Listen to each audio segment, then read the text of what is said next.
روی کوها و عزمی بیل دسته به مسجد می شود پایت شکسته. دهخانه را ببینه می روند بیچاره ها در زمین ها میزنن ای صبح تا شما عرق ریزنده گرمی حرارت اینقدر میگرفتگی حاصلش این سال به این سال نمیرسه. حاصلی که در تابستان میگیرن دهقانا به این سال شما نمیرسه. در این موسم چی؟ به آرد و گندم میماند. اما بهش بیای ای مسجد که بیایی حاصل مسجد بهش دهی که هرگز تمام نمیشود. برای میان شکستگی ایمان روی کوها به عزمی بیل دسته به مسجد می شود پایت شکسته. ای بس شرم است که مسلمان مسجد نمیآید. ای بس شرم است که بچه مسلمان عاقل و بالغ دیوانه نیستی، کر نیستی، کور نیستی، شل نیستی، در بیرون نیستی نماز نمیایی. این ای بس شرم است. خب از تنبلی خدای نگهدار، از پیری بدفرجام و از عذاب جهنم و عذاب قبر به تو پناه میبریم. دو تا عذاب سخت در پیش داریم. یکی عذاب دوزخ، دیگری عذاب قبر.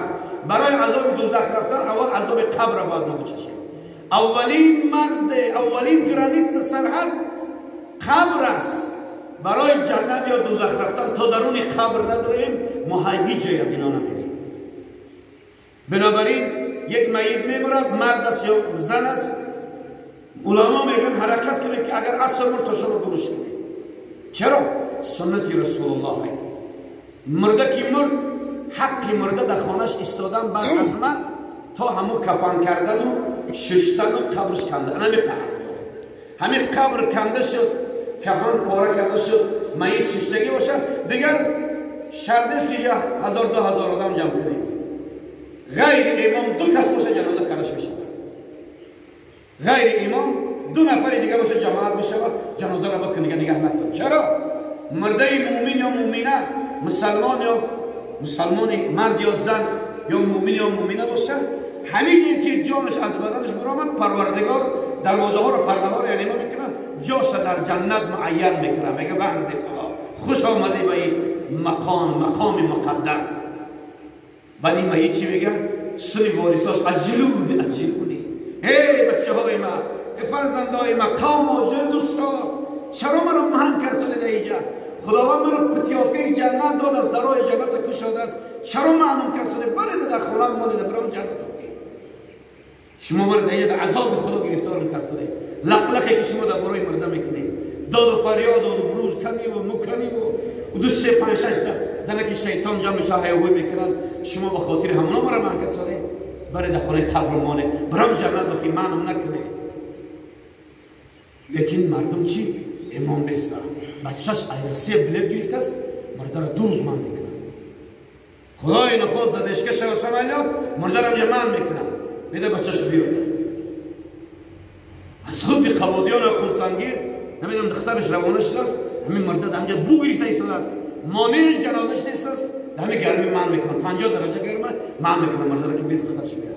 اما چه دخترش بیاد زنده میکنن، برای در خونه قبرش مونده دخترش اومده حقش دعا کنن، بچهش بیاد حقش دعا کنن. پروردگار از عذاب قبر و از عذاب جهنم چی؟ به تو پناه میبریم. و چون شب را بروز آورد و صبح میشد، دوباره خواسته خود را به این ترتیب تکرار میکرد و میفرمود صبح کردیم خدایا مالک کائنات هست. دوباره وقت اگر شب رسول الله صبح میکردن مبادا نمازی بامداد میومد، من نمازم میخوانسی، مردم نگاه میکرد، میگفت ای مردم الحمدلله، خدا را شکر که این شب خدا جان ما نگرفت. در درون جاگه باشیم جان ما بگیره، در بری عروس خوابی جان تا بگیره، در بری بچه عقل خوابی جان تا بگیره، خبر نشوی. خدایا شکر که ما را این شب ما روز کردی اکنون. پروردگار را رزق و روزی ما نصیب کن. شب ما روز کردن در کردی اکنون، بر ما رزق و روزی نصیب کن. باز پیامبر دیگه همش تکرار میکرد، زیرا که مالک کائنات تو هستی.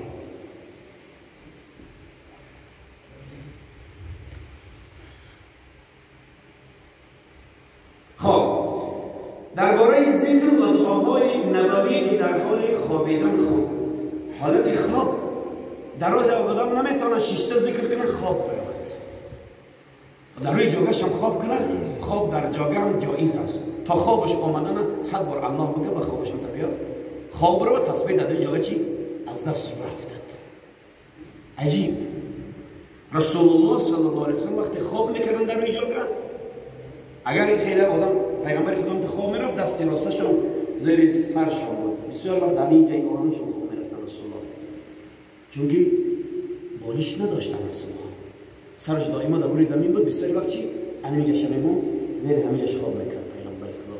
یعنی بالای انمی آرام جلوش خواب کردن نمیکردن. بسیار وقت اینجا بود دست رو میخورد. یا نمود خواب میرفتن پیغمبر خدا که از بالا را نگاه میکردی در روی جلوش نوشتگی بود محمد. همین اسم ذات محمد نوشتگی بود. همین خواب میرفتن که خودشان نقشی محمد میشن. سنت خواب روی همین بود. ما شما باید همین خواب بریم. وقتی خواب من همین اگر برد بعد از دلش یه پالو گشتن دیگه او در اختیار خود نسیده. حتی که رسول صلی الله علیه و سلم سنت خوابیدن هم بیان کرده. یعنی چی؟ پیش از آن که ما بخوایم طهارت داشته باشیم یکم 2 رکعت نماز وضو بخونیم. سیم بالای جاگه که وقتی میبریم پروستین میپرتونه.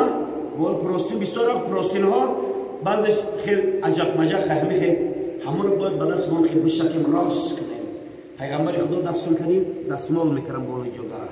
چرا از سوزنی نباشه، تارتنکی نباشه، زنبوری نباشه؟ برای بسیاری وقت جن ها خودشون در صورت چی؟ تارتنک زنبور کرده میگن در جاگه های شما میدرایم. مبادا همون باشه استحق بیرونش کنی. اول به خوبی بگوش. جن باشی ببرا، جن باشه میبرا خودش.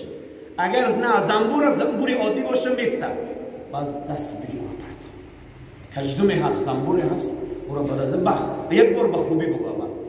یا ایها الجن اخرج جن باشی ببرا از میخوانه او میبرا. و ما خلقت الانس والجن والانس الا لیعبدون. الله میگه ما انسان و جن برای عبادت آفریده. جن کافر باشه اگر ضرر میکنه مسلمان بگو، اگر کافری مسلمانی ببرا. لیکن اگر همون عادی یک زنبور یک چی باشه میگیری اوسش میمونه. بعد از کارها را بخون بخواب کن. ذکر چی؟ کان رسول الله صلی الله علیه و سلم اذا اوی الى فراشی قال بسمك اللهم اموت و احیا. ببین دعایی که رسول الله پیش از خواب میکرد اینی میبود. چی؟ با تاجیکی هرگاه میخواست بخوابد پیامبر صلی الله علیه و سلم در بستر خود میفرمود برو خدایا به نام تو زنده میشم و به نام تو میمیرم. خوابم برادر مرگ است. همین انسان وقتی خواب میرود گویا مردگیه. نگاهش کن میگی مردگیه. بعضی خورمای هستن که میخواد بپرو دهانم خیلی واز است. میگوی دین مردگیه اگر باز نگشت میگی بپرو خوبار مثلا دهانم خیلی واز خواب است. میگی دین مردگیه که شخصی است. اما نه خوابه. پیامبر صلی الله علیه و سلم چی میگفتن؟ پروردگار را به نام تو همین خوابت ما شروع کردیم. یعنی زندگی مونم به نام تو اصلا مرگ اذا اوی احدکم الى فراشه لیقل بسمک ربی وضعت جنبی و بک ارفعه این امسکت نفسی فرحمها و این ارسلتها فاحفظها بما تحفظ به عبادك الصالحین. رسول الله صلی الله علیه و سلم فرمود هرگاه یکی از شما اراده نماید که در بستر بخوابد بگوید به نام تو خدایا پهلوام را بر زمین گذاشتم. همینجا که خواب میروم این پهلوی راست کردی و پروردگار را تو شاهد باش که من خواب میرم. خدا را اول شاهد کن، خدا را کفیلت کن، بعد خواب برو. جنهای ضرر آور میبیان وقتی کفیل تو الله هست دیگر چی؟ اونا ضرر کردن نمیتونن.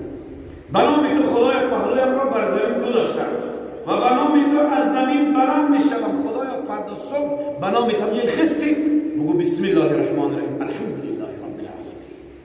همونجا که یکم بار خستی خیزه که دیگر بلند میشم. اگر جانم را گرفتی به آن رحم فرما. خدای اگر همیشه جانی من را تو گرفتی در حال مهربان باش رحم کن. اگر آن را برگرداندی از بلای دنیا محفوظش فرما و آنچه که بندگان صالح را به آنچه محفوظ می‌داری. پروردگارا همیشه اگر جان مرا گرفتنی باشی خدایا مخوام جان مبین که خودم احساس نکنم در گرفتن جان مهربان باش زیرا جان دادن وزبین است برادر عزیز جان دادن آسان نیست حالا یک کسی ببینی که میبرم با که یه نفس برامد جانش آسان برامد تو نمیدونی جانی آسان برامد یا خیلی برامد جان دادن آسان نیست جان دادن این معنا داره که انسان باید زنده پوست شیطانش هم بکشن میگیره این بازی ندارد اگر خدایا جان مگیری در حالم رحم کن اگر پروردگار جان من نمیگیری و مرا زنده میمانی تا سحر چیکار کن از بلایی که در دنیا میبینی چی ما را از این بلاها محفوظ میدار مثل بنده های صالح ما را در راه اهدنا الصراط المستقیم هدایت میکن و آخر دعواهم ان الحمد لله رب العالمین سبحان ربک رب العزة عما یصفون و سلام